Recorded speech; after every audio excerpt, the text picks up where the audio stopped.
Hello everyone, আসসালামু আলাইকুম। আমি আপনাদের সুইট চলে আসলাম নতুন একটি ইন্টারভিউ নিয়ে। আজকে আমাদের সাথে আছেন আমার খুব পছন্দের ভাই, সহযোদ্ধা, ইউটিউব জগতের এবং মুভি জগতের। তাকে আমার থেকে আপনারা বেশি ভালো চেনেন। তিনি একজন সফল ইউটিউবার, অন্যরকম নিউজ চ্যানেলের মালিক এমডি সজল আহমেদ ভাই। আসসালামু আলাইকুম ভাই, কেমন আছেন? ওয়ালাইকুম আসসালাম এবং সব দর্শকদেরও আসসালামু আলাইকুম। দর্শকরা আপনারা কেমন আছেন? তো ভাই, আমরা প্রশ্ন পর্বে ফার্স্টে চলে যাই, সময় নষ্ট না করে, পরে আড্ডা দিব। ঠিক। আচ্ছা, আমার প্রথম প্রশ্ন, আপনি আমি সবাই আমরা জানি এই ঈদে অনেকগুলো ছবির ভেতরে রাজকুমার ছবি রিলিজ পেয়েছে। মেবি 8টা ছবি মনে রিলিজ পেয়েছিল বাংলাদেশে। তো তার মধ্যে সকল কেন্দ্রবিন্দুর ঊর্ধ্বে ছিল রাজকুমার। হ্যাঁ হ্যাঁ। তো আপনি অবশ্যই ছবিটি দেখেছেন। আমি দেখেছি। তো আমি যেহেতু আজকে হোস্ট, সেহেতু আপনার কাছে আমি জানতে চাইবো আপনার ব্যক্তিগতভাবে ছবিটি কেমন লেগেছে ওভারঅল।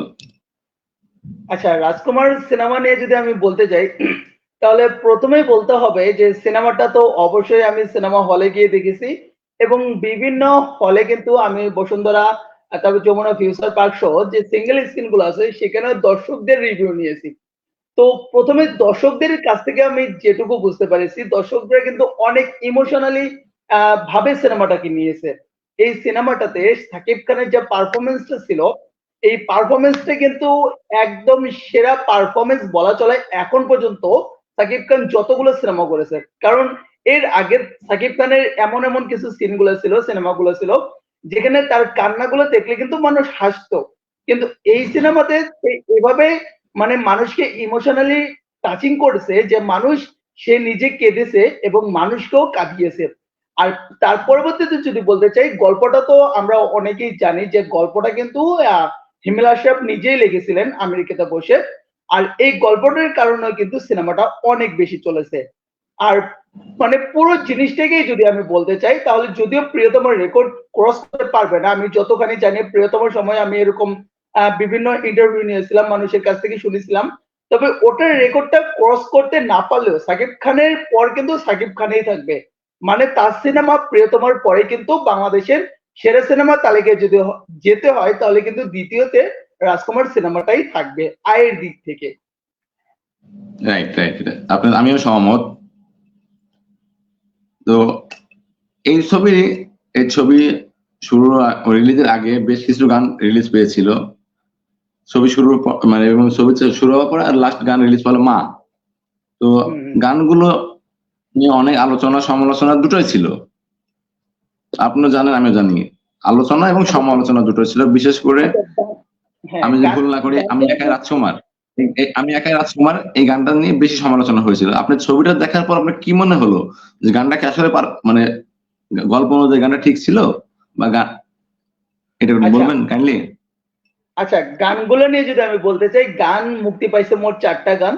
তো সব থেকে কিন্তু বেশি প্রথমে যদিও সমালোচনা হয়, সব থেকে কিন্তু এখন পর্যন্ত বাংলাদেশের যতগুলো গান মুক্তি পেয়েছে এই ঈদের সিনেমার সব থেকে সেরা কিন্তু রয়েছে আমি মানে রাজকুমার গানটা, যেটা বালামো কুনাল গিয়েছে। এবং সব থেকে যদি ইমোশনালি গান বলতে যাওয়া হয় তাহলে কিন্তু এই যে রিয়াদের গানটা, মা গানটা, এই গানটা কিন্তু মানে সবার আবেগ ছুঁয়ে গেছে। সিনেমা হলে অনেকে বলেছে যে এই গানটা যখন চলছিল এবং মাহির তখন কিন্তু বিদ্যা লুকটাও কিন্তু দেখা যাচ্ছিল আর কি। তো এই সময়টা এই গানটা শুনে কিন্তু অনেকে কান্না করেছে, এটা কিন্তু 100% শিওর। আচ্ছা, তারপরে যদি বলতে চাই অন্য যে গানগুলা, যে আমি একটা রাজকুমার, এই গানটা নিয়ে নিজেও বলছে, পরিচালক নিজেও বলছে যে হ্যাঁ আমাদের কিছু ত্রুটি ছিল যার কারণে আমরা নিজেরাই মানে পরবর্তীতে তারা কিন্তু ভুল স্বীকার করছে। তবে এখানে সাকিব খানের পারফরমেন্স কিন্তু কোন দিক দিয়েও মানে একটুখানি আপনি নিখুঁত পাবেন না, আপনি মানে সমস্যা ধরতেই পারবেন না সাকিব খানের ডান্স। কারণ সে কিন্তু ফার্স্ট টাইম কোন চেন্নাইয়ের ডিরেক্টর, ডান্স ডিরেক্টরের মানে ইয়েতে তার মতন করে ডান্স করার চেষ্টা করেছে। সে কিন্তু আমাদেরকে সেরাটা দেওয়ার চেষ্টা করেছে। এখানে যদি সমস্যা ধরা হয় তাহলে এডিটিং প্যানেলের যে সমস্যাটা আছে তাদের সমস্যা ধরাবে, কিন্তু সাকিব রাইট খানের ভাই, রাইট। কোনো এখন পর্যন্ত সাকিব খানের যে গানগুলো মুক্তি পেয়েছে কোনো গানে কিন্তু আপনি সাকিব খানের কোনো ভুল ধরতে পারবেন না, সে সবসময় সেরা ছিল। আমি আপনাদের একমত, কারণ আমরা যা দেখেছি, আমরা তো সেই সাধারণ যে দর্শকরা সাকিব ভাইয়ের, বিশেষ করে আমি একা রাজকুমার খানের পোশাক নিয়ে, ড্রেস আপ নিয়ে মানে বেশি সমালোচনা যারা করছে, তাদের উদ্দেশ্যে আপনি একটি কথাই বলুন, ছবিটা যেহেতু আপনি দেখেছেন, সাকিব ভাই কোথাকার ছেলে থাকে, গ্রামের ছেলে, সেই অনুযায়ী আপনিই বলুন, কস্টিউমটা কি অ্যাকুরেট ছিল হিমালয় সাহেবের, যারা মেকআপ কস্টিউম ডিজাইনার ছিল? আমরা আমাদের বাংলাদেশে কিছু কিছু মানুষ আছে যারা সবসময় সমালোচনা করে, তাদের কাজটাই হচ্ছে সমালোচনা করে আলোচনায় থাকা। তারা কখন কাকে বাস দিতে পারবে, কার নামে দুর্নাম করতে পারবে, সেই চিন্তা ভাবনা নিয়েই কিন্তু তারা সবসময় প্রস্তুত থাকে। আচ্ছা, এখন আপনাকে আমি বলি, আপনাকে যদি বিরিয়ানির সাথে ভর্তা দেওয়া হয়, আপনি কি জিনিসটাকে পছন্দ করবেন? আপনি কি খাবেন? সো আমার দরকার, আমার এই ডান্সের সাথে আমার এই কস্টিউমটা দরকার। হ্যাঁ, আমি এই ডান্সের সাথে এই কস্টিউমে তো পরবো। এখন আমাকে যদি এই ডান্সের সাথে যদি সালোয়ার কামিজ পরতে দেওয়া হয়, তাহলে তো হবে না। এখানে আমাদের থেকে, আমরা যারা আছি, যারা সমালোচনা করি, হ্যাঁ, তাদের থেকে কিন্তু যারা ডিরেক্টর আছে, যারা পরিচালক আছে, তারা কিন্তু অনেক ভালো বোঝে যে কোন জায়গায় কোন জিনিসটা দিতে হবে। তাছাড়াও এই যে পোশাকটার দাম প্রায় 3 লাখ না কত টাকা জানি। সো এই এত টাকা দিয়ে তারা কখনোই নিজের সমালোচনা হওয়ার জন্য এই পোশাকটা কিনবে না।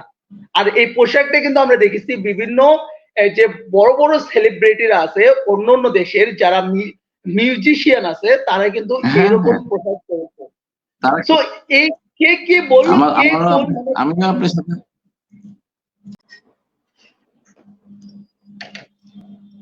আচ্ছা সজল, আমার 3 নম্বর প্রশ্ন বা পরের প্রশ্ন যেটা বলি, ছবির গল্পটি একটু ওভারঅল আপনার কাছ থেকে কি মনে হয়েছে? পরিপূর্ণটা কি ঠিক আছে, নাকি কোনো কিছু কমতি বা একটু বাড়ালে ভালো হতো, বা এই জিনিসটা একটু ডেভেলপ করলে ভালো হতো, কাইন্ডলি বলবেন?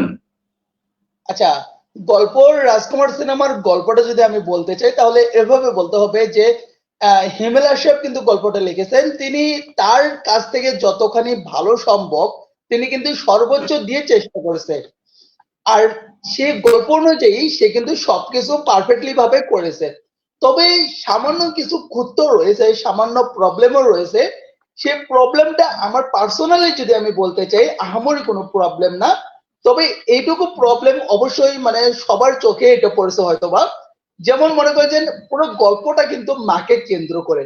এখন মানে প্রথম থেকে কিন্তু গল্পের মূল আকর্ষণ জিনিসটা, যেটা আমরা গল্পের শেষের দিকে বোঝার দরকার ছিল, যে যখন মাকে খুঁজবে, মায়ের কথা উল্লেখ করবে, তখন হচ্ছে যে সবাই বুঝতে পারবে যে না, মায়ের জন্য কিন্তু সাকিব খান আমেরিকায় যেতে চাইতেছে এবং সে সেখানে এত কষ্ট করতেছে মাকে খোঁজার জন্য। কিন্তু এটা প্রথমে বুঝে যায়, এটা বোঝা উচিত ছিল যখন লাস্ট পর্যায়ে মায়ের কথা উল্লেখ করবে আহমেদ শরীফের কাছে, তখন এই জায়গাটা আমার মনে হয়েছে কেন জানি বেশি আগেই গল্পের কাহিনীটা মানুষ বুঝে ফেলছে। আর পুরো গল্পের যে প্রথম আমাদের যে খুলনার ভাষা দিয়ে যে গল্পটা কথা বলার ধরনগুলো বলেছিল, এগুলো কিন্তু পারফেক্ট, প্রতিটা ডায়লগ ডেলিভারি কিন্তু পারফেক্ট ছিল। অনেক ধন্যবাদ ভাই, দারুণ একটু উত্তর দিয়েছেন। আপনার একটা কঠিন একটা প্রশ্ন ধরবো, আর খুব সহজ। বিগত 2টা ঈদে সাকিব ভাই, হিমেল আশরাফ, আদনান আশরাফ, 3 জনের জুটির 2টা ছবি পরপর মুক্তি পেয়েছে, প্রিয়তমা, রাজকুমার। জানিও এটা বলা খুব, এই প্রশ্নের উত্তর দেখো কঠিন, দুই ধরনের ছবি। তারপর আপনি আপনার কাছ থেকে কাকে এগিয়ে রাখবেন, প্রিয়তমা না রাজকুমার?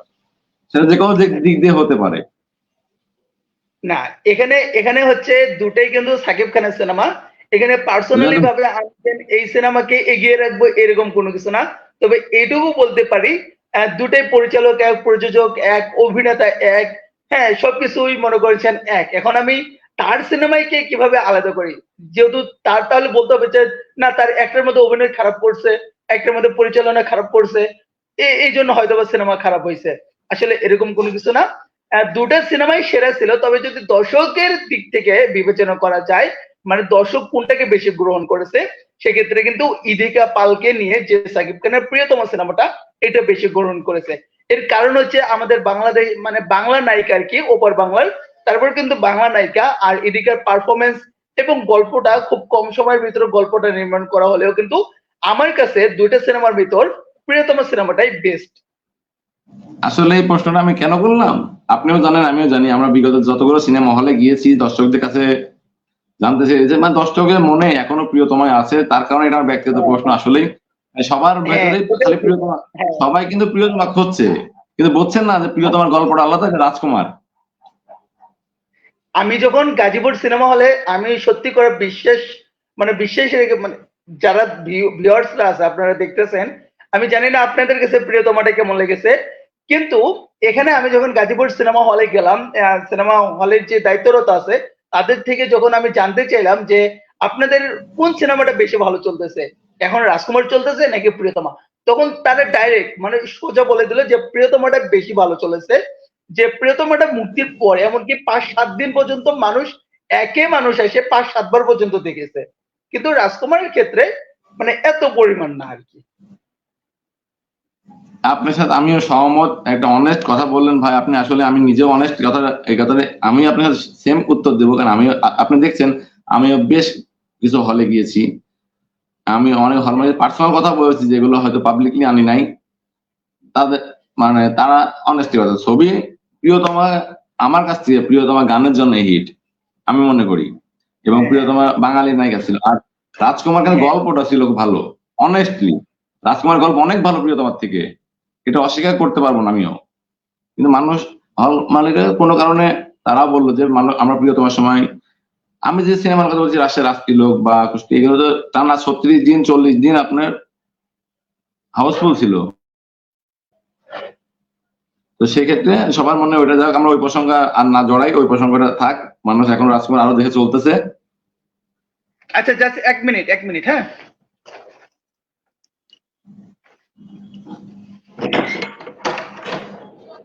কার কাছে টাকা 10,700 বলতে বললাম না তো, সুন্দর করতে পারবে এই ইয়ারে এখন একটু লাইভ এসে একটু পরে দিতেছি, একটু ইয়েতে আছি, সরাসরি ভিডিওতে আছি, একটু পরে ফোন দিতেছি। আমি নাম্বার আছে না, একটু পরে নিতেছি, আসেন একটু পরে। সরি ভাইয়া, আপনি এটা একটু এডিট করে নিন, হ্যাঁ। ইটস ওকে ভাই। আচ্ছা আমরা এবার আছি সাকিব ভাই, আমরা অনেক রাজকুমার হলো, প্রিয়তমা হলো, আমরা আগামী পাইপলাইনে দেখতে পাচ্ছি সাকিব ভাইয়ের বেশ কিছু বড় বড় ছবি আসতেছে, যেটা নিয়ে অনেক হাইপ এখনই মানুষদের মনে। এর মধ্যে দরদ, তুফান, তারপরে সাহেব নতুন একটা ছবির প্রজেক্ট শুনলাম, এবং আরো অনেক বিভিন্ন আসবে। তার মধ্যে প্রথমত মানুষের মনে এখন দরদ আর তুফান নিয়ে বেশি উৎসাহ বা আগ্রহ। তো আপনি এই বিষয় নিয়ে যতটুকু জানেন আমাদের বলবেন বা আপনার মতামত। আচ্ছা, সাকিব খানের কিন্তু মানে বিগ বাজেটের বিগ ধরনের দুটো সিনেমা আসতেছে, এক হচ্ছে দরদ, এক হচ্ছে তুফান। এই দুটো সিনেমা দিয়ে কিন্তু বাংলা ইন্ডাস্ট্রি চেঞ্জ হয়ে যাবে। বাংলা ইন্ডাস্ট্রির কাছ থেকে বাংলা দর্শকরা যা আশা করেছিল তার থেকেও কিন্তু বহু গুণে বেশি পাবে। এটার কারণ যদি আমি বলতে চাই আপনাকে, তাহলে বলতে হবে যে দরদ সিনেমাটা, এই সিনেমাটা কিন্তু প্রথম বাংলাদেশি কোনো সিনেমা প্যান ইন্ডিয়ান সিনেমা হতে চলেছে। শুধু প্যান ইন্ডিয়ান, হ্যাঁ 6টি ভাষায় বাংলাদেশি এই প্রথম কোন সিনেমা মুক্তি পাবে। যদিও অনন্য মামুন মানে এখনো পর্যন্ত ক্লিয়ার করে মুক্তির তারিখটা প্রকাশ করতে পারতেছে না, তবে ইদানিং আমরা অনন্য মামুনের যে পোস্টগুলো দেখতেছি সে কিন্তু অনেক আগ্রহ নিয়ে থাকতেছে, যে চাচ্ছে প্রকাশ করতে, কিন্তু হয়তোবা কোনো এক অদৃশ্য শক্তির কারণে সে মানে সিনেমার মুক্তির তারিখটা বলতে পারতেছে না। তবে যতটুকু আমরা জানতে পেরেছি যে কোরবানি ঈদের পরে কিন্তু, তুফানের পরে কিন্তু সিনেমাটা মুক্তি পাবে, তার আগে পাওয়ানোর কোনো সম্ভাবনা নেই। আচ্ছা যাই হোক, তো এখানে কিন্তু তুফান সিনেমা থেকেও মানে বেশি হাইপে ছিল দরদ সিনেমা, তবে এখন বর্তমানে তুফান সিনেমা বেশি হাইপে রয়েছে। আর দরদ সিনেমা তো নিশ্চিত এটা বাংলা ইন্ডাস্ট্রির জন্য বিশাল কিছু হতে চলেছে। আর এদিক থেকে যদি আমি তুফান কাস্টিং, মেকিং, গল্প আমরা যতটুকু জানতে পারছি এগুলো যদি বলতে চাই, তাহলে কিন্তু তুফান সিনেমাও বিগ বাজেটের এক সিনেমা। গল্পের দিক থেকে, অ্যাকশনের দিক থেকে সাকিব খানের এখন পর্যন্ত সেরা অ্যাকশনের দিক থেকে মানে তুফান সিনেমাটা মেকিং করা হচ্ছে। আর এই দুইটা সিনেমার পরে ওই যে আপনি একটু আগে যে নামটা বললেন সাহেব, এই সাহেব সিনেমার ওই যে পরিচালক কিন্তু সাহিব চন্দন। তো সে কিন্তু আগে লোকাল সিনেমার পরিচালনা করেছিলেন। তিনি মানে মনে প্রাণে চেয়েছিলেন যে একটা অ্যাকশন ধরনের সিনেমা মেকিং করবে, কিন্তু লোকালে আহামরি কোনো অ্যাকশন ছিল না। সে চেষ্টা করেছে, আমি বলবো যে সে চেষ্টা করেছে। কিন্তু কেন জানি দর্শক তাকে গ্রহণ করে নাই। আর এইজন্য লোকাল মনে হয় না আহামরি কোনো বিজনেস করতে পেরেছে। সো এখানে কিন্তু দর্শকরা সবসময় মানে এই সাহেব চন্দনের বিপরীতে আমি কয়েকদিন ধরে সোশ্যাল মিডিয়া গুলো দেখতেছি যে সবাই শুধু সমালোচনা করে যাচ্ছেন যে বড় বড় বিগ বাজেটের দুটো সিনেমার মুক্তির পরে তাকে দিয়ে যদি সাহেব সিনেমা নির্মাণ করা হয় তাহলে মনে হয় না আহামরি দর্শক গ্রহণ করবে। কারণ সাকিব খানের এই দুটো সিনেমার পরে আরো হাইপটা কিন্তু অনেক উপরে উঠে যাবে। দর্শকরা কিন্তু আরো চাইবে এর থেকে ভালো কিছু দেওয়ার জন্য। প্রতিটা নায়কের কিন্তু এটাই স্বপ্ন থাকে। তো এখন দেখার বিষয় যে সাহেব চন্দন সাহেব সিনেমা কতটুকু কি করতে পারে, এটা আমি শিওর তুফান এবং দরদ বাংলা ফিল্ম ইন্ডাস্ট্রিকে চেঞ্জ করে দিবে। ইনশাল্লাহ আমরা সেই অপেক্ষা থাকলাম। আমিও জানি অনেক কিছু। ভাই নেটটা একটু ক্লিয়ার করেন। এবার ঠিক আছে, ঠিক আছে। আচ্ছা, আমরা অনেক কিছু জানতে পারলাম ভাইয়ের মাধ্যমে। আমার দর্শকরাও আমরাও জানি, অনেক কিছু জানি। অনেক ভালো দুটো ছবিতেই অনেক ভালো ভালো মানে গল্প তো আছেই। দুটা ছবিরই পরিচালক ভালো, একটা রায়হান রাফি, একটা অনন্য মামুন। সুতরাং দুজনকে নতুন করে পরিচয় করে দেওয়ার কিছু নয়। আশা করি তারা আগের মতোই শাকিব খানকে যে নতুন ভাবে বাংলা ইন্ডাস্ট্রিকে, আমাদের বাংলাদেশকে নতুন ভাবে প্রেজেন্ট করবে। এবং আমাদের বাংলাদেশ এতদিন বাংলায় ছিল, বাংলা ভাষাটাই যাইতো, এখন প্যান ইন্ডিয়ায় যাবে, প্লাস ইংলিশেও ডাবিং হবে আমি যতটুকু জানি। তো আমরা সেই ছবি অপেক্ষা থাকলাম। ভাই পরবর্তী প্রশ্ন আমার, এটা আমার ব্যক্তিগত প্রশ্ন বলতে পারেন, বা আমি একজন রিভিউয়ার, বা আমরা বাংলা ছবি প্রেমী বা শাকিবের অনেক ছবি দেখেছি অতীত বর্তমান মিলে। আপনার কি মনে হয় শাকিব খান যে মাপের নায়ক, যে পরিমাণ বর্তমানে যে পরিমাণ মাপের সুপারস্টার, সে সুপারস্টার বললে ভুল হবে, সে গ্লোবাল স্টার হয়ে গেছে। তো তার ছবিতে কণ্ঠশিল্পী নির্বাচনে আরো একটু কি ভালো নজর, আর একটু ভালোভাবে নজর দেওয়া উচিত কণ্ঠশিল্পী? যে গায়কগুলো আছে সেগুলোর কথা বলতেছেন? না না, সে যারা করতেছে তারা তো করতেছেই, বা আরো ভালো মানের গায়ক বা পুরোনো কিছু গায়ক, বা শাকিব খানের মান অনুযায়ী, কণ্ঠ অনুযায়ী, গলা অনুযায়ী, বডি ফিটনেস অনুযায়ী। এবার এবার এবার যে রাজকুমার সিনেমার যে গায়কগুলো ছিল আর কি, এখানে কিন্তু সব থেকে বেশি আলোচনায় ছিল বালাম কোনালের গানটা এবং রিয়েদের গানটা। সো এদিক থেকে এই দুজন গায়ক কিন্তু পারফেক্ট।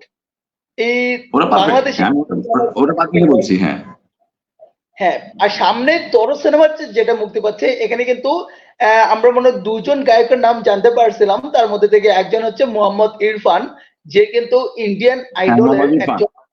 হ্যাঁ হ্যাঁ, সে কিন্তু ওখানকার একজন পার্টিসিপেট। সো তার গান কিন্তু মানে সেরা হবে, অনেক ভালো হবে। তার গানগুলো আমি শুনেছি, এর আগেও শুনেছি। অনেক ভালো গান গায় উনি, ভালো ভালো গান গেয়েছে উনি। হ্যাঁ হ্যাঁ, উনি উনি অনেক ভালো গান গায়। ভোকালটাও ভালো। হ্যাঁ, আর সে শাকিব খান যদি পারফরমেন্স করে এটা এটা বেস্ট। তবে এর বাকি পরবর্তীতে যে গায়কগুলো আছে আমি তাদের নামটা হয়তো বা জানি না। সো তাদের মুক্তি পাওয়ানোর পরে কিন্তু বলা যাবে যে তারা কারা এবং তাদের ইয়ে হবে। তবে এইটুকু দিন দিন আপডেট হচ্ছে। হ্যাঁ, প্রথমে বাংলাদেশের যে সিনেমাগুলো ছিল শুধু এক গায়ককে দিয়ে সারা বছর প্রতিটা সিনেমায় গান করানো হতো।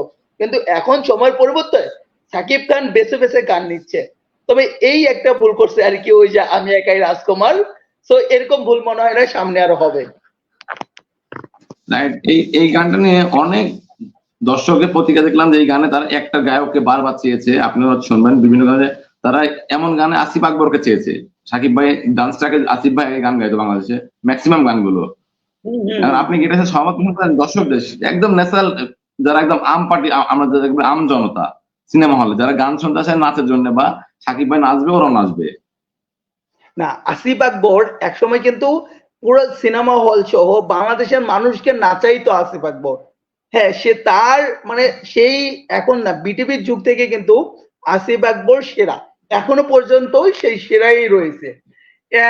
রিসেন্টলি আসিফ আকবর কিন্তু গতকাল না পরশুদিন ভারতের মানে বিগ একটা স্টেজে কিন্তু গান করার জন্য গান রেকর্ডিং করেছে। সো যশোরাজ, হ্যাঁ হ্যাঁ হ্যাঁ, যশোরাজে। সো এই সাকিব খানের সিনেমাতে যদি সে আবার তাকে দেখা যায় অবশ্যই এটা অনেক ভালো হবে, অনেক। কারণ ভাই এটা পার্সোনাল, সাকিব ভাইয়ের ছবি আমরা যতদিন ধরে দেখতেছি, সাকিব ভাই যখন টানা ছবি করতে বছরে একটা সময় 12টা 13টা 14টা সব ছবিগুলো হিট হতো। তখন দেখতাম যে আমরা তো সিঙ্গেল স্ক্রিনে ছবি দেখে মানুষ হয়েছি বা বড় হয়েছি। তো তখন একটা উন্মাদনা দেখতাম দর্শকদের চাহিদা এখনো তারা আছে যে আসিফ ভাইয়ের যে গানটা থাকতো, যে গানগুলো রাখতো, একটা হোক আর দুইটা হোক সাকিব ভাই লিপে, ওই গানগুলো বেশি হিট করতে বা সাকিব ভাইও ভালো মানে মনে হতো যে সাকিব ভাই আসিফের কম্বিনেশনটা মানে খাপে খাপে যায়, যেটা এখন নতুন শিল্পীদের ট্রাই করাচ্ছে, কিন্তু আসিফ সাকিব ভাইয়ের সাথে ওইভাবে কিন্তু যাচ্ছে না। রোমান্টিক ট্র্যাক গুলো ঠিক আছে, বাল্লাম কোনাল জুটিটা ঠিক আছে, রোমান্টিক ট্র্যাক ওকে, এটা 100 এটা কোনো দ্বিধাবোধ নাই আমার, এটা নিয়ে আমার কোনো অবজেকশন নাই। খুব দারুণ কম্বিনেশন জুটি বাল্লাম কোনাল। তো এই ডান্স ট্র্যাক গুলো আমার মনে হয় বিশেষভাবে আমার না, এটা ঠিক আমার ব্যক্তিগত পছন্দ বললে হবে না।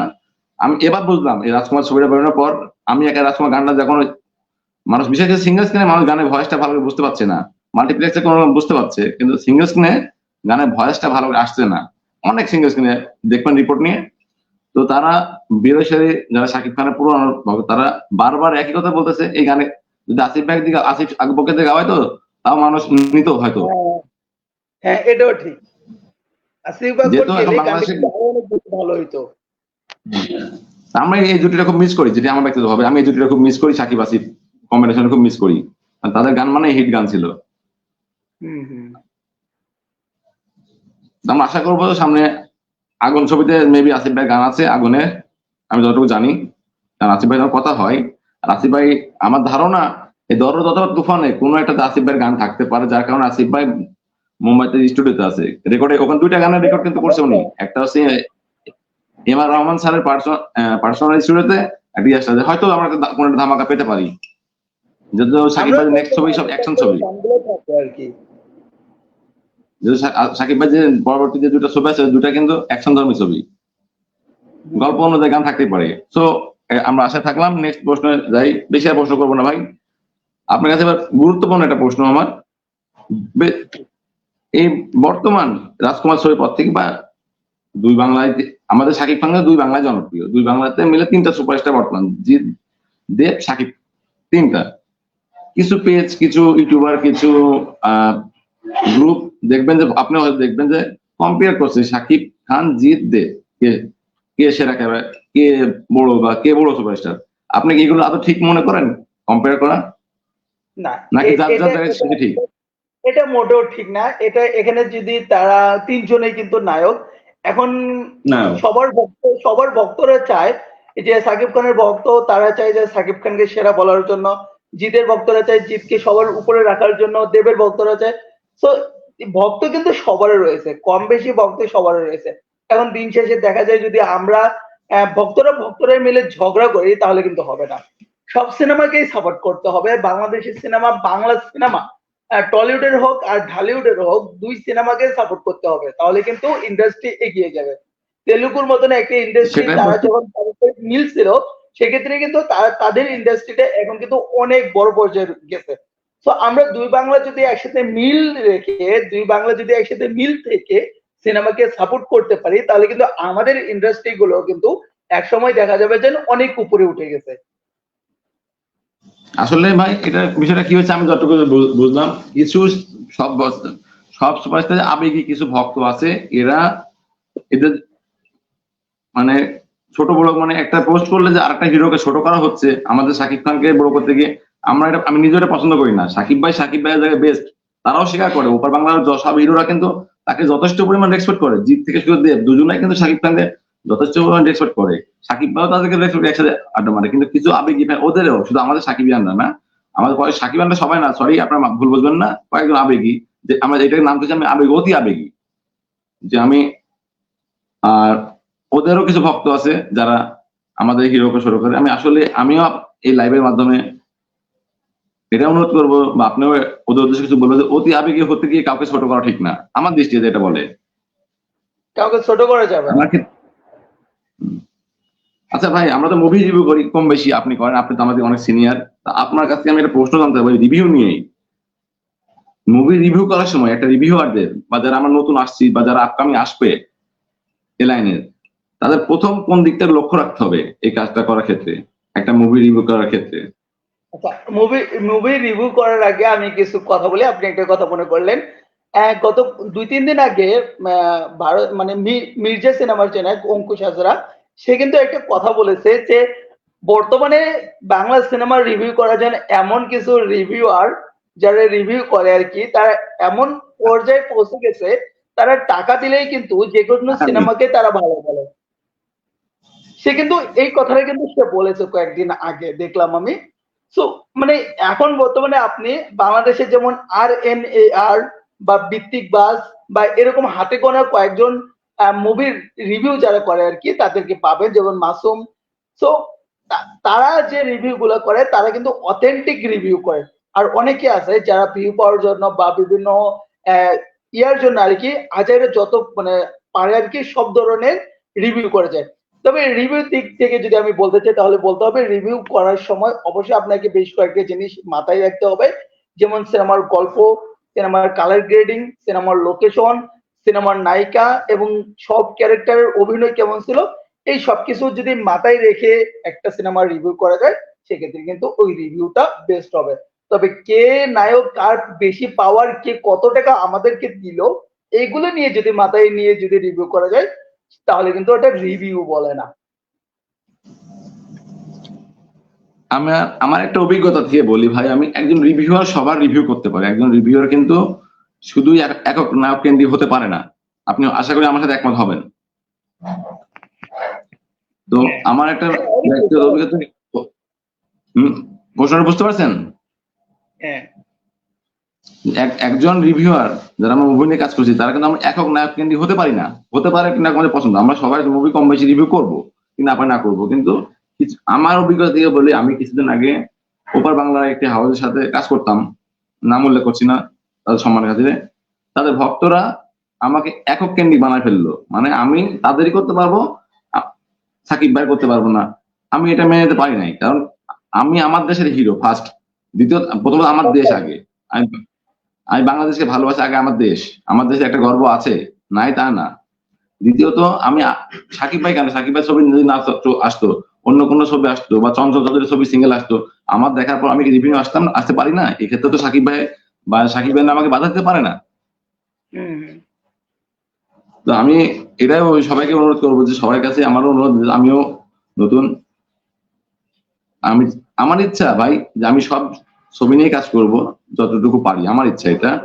তো আপনার থেকে আমি ইউটিউব নিয়ে কিছু টিপস নিতে পারি ভাই এই ইন্টারভিউর মাধ্যমেই? আপনি একজন সফল ইউটিউবার, বা যেটা দেখি সবাই ইন্সপায়ার হবে বা শিখবে কিছু ছোটখাটো। এইভাবে না, আমি আপনাকে পার্সোনালি বলে দেব, ইনবক্সে আমি আপনাকে ফোন দিচ্ছি কল কেটে দেওয়ার পরে। তবে আমি আপনার বিষয়ে কিছু বলতে চাই, যেটা হচ্ছে আপনি পার্সোনালি ভাবে সবার কাছ থেকে আশা করেন হয়তো। আচ্ছা যাই হোক, আপনি হচ্ছে সুইট অফিসিয়াল ভাই, আপনি অনেক ভালো কাজ করতেছেন। আপনি দিন শেষে কিন্তু দুই ইন্ডাস্ট্রির জন্য, আমি যতটুকু খেয়াল করেছি, দুই ইন্ডাস্ট্রির জন্য নিয়মিতভাবে কাজ করে দিচ্ছেন। আপনার মাধ্যমে কিন্তু দর্শকরা অনেক জিনিস জানতে পারতেছে। হ্যাঁ, আপনি এভাবেই কাজ করে যান, এভাবেই সবসময় দুই ইন্ডাস্ট্রির পাশেই থাকুন, কখনো কোনো ইন্ডাস্ট্রির বিরুদ্ধে আপনি বলবেন না। দুই ইন্ডাস্ট্রিকে সাপোর্ট করুন, দুই ইন্ডাস্ট্রির মানুষই আপনাকে ভালোবাসবে। হয়তোবা আজকে একটু কম ভালোবাসতেছে, একটু কম মানুষের সামনে যাচ্ছে, ভবিষ্যতে যখন আরো মানুষ আপনাকে চিনবে, জানবে, তখন কিন্তু দুই ইন্ডাস্ট্রি আপনাকে অনেক ভালো মানবে। সো আপনি এত ভালো কাজ করতেছেন যা বলার বাইরে, এভাবেই সবসময় কাজ করে যান। জি ভাই, দোয়া করবেন আমার জন্য, এবং আপনাদের ভালোবাসা পেলে ভালো ভালো কাজ নিয়ে আসবো এবং বিশ্বাসযোগ্য কাজ নিয়ে আসতে চাই। আমরা লাইফটা শেষ করব, আর বেশি কথা বাড়াবো না। আপনি লাইফে শেষ করার আগে আমার দর্শকদের উদ্দেশ্যে বা আপনার এই ভিডিওটা যারা দেখবে তাদের উদ্দেশ্যে কিছু বলে দিতে পারেন। যারা দর্শকরা যারা ভিডিওটা দেখলেন, লাইভে এতক্ষণ দেখলেন, তাদেরকে অসংখ্য ধন্যবাদ। সুইট ভাই এই তার পেজে অবশ্যই আপনারা নিয়মিত অনেকের ইন্টারভিউ দেখেন, তো আজকে আমার হয়তো বা ভাগ্য ভালো ছিল যে তার কাছে আমি আজকে ইন্টারভিউ দিতে পারলাম। সো আপনি যারা দর্শক আছেন, সুইট ভাইয়ের যারা দর্শক আছেন, যারা ভিউয়ার্স আছেন, সবসময় তাকে সাপোর্ট করবেন এবং বাংলা সিনেমার সবার মানে যে আপডেট গুলো আছে সবার আগে কিন্তু তার কাছ থেকে পেয়ে যাবেন। তো দর্শকরা সবসময় তার পাশে থাকবেন। অসংখ্য ধন্যবাদ ভাই আমাদেরকে আপনার মূল্যবান সময় দেওয়ার জন্য। আমি আমার দর্শকদের কাছে বিদায় নিচ্ছি। আজকে ইন্টারভিউ এটা দেখার পরে আপনাদের মূল্যবান মতামত দিয়ে জানাবেন, আমাদের কোনো ভুল ত্রুটি থাকলে সেটাও জানাবেন, এবং সাকিবিয়ানরা যারা দেখলেন তাদের কাছে কোনো কষ্ট যদি কষ্ট দিয়ে থাকি আমরা আমাদের কথার মাধ্যমে, আপনারা বিষয়টা ক্ষমা সুন্দর দৃষ্টি দেখবেন। সবাইকে অসংখ্য ধন্যবাদ। আসসালামু আলাইকুম।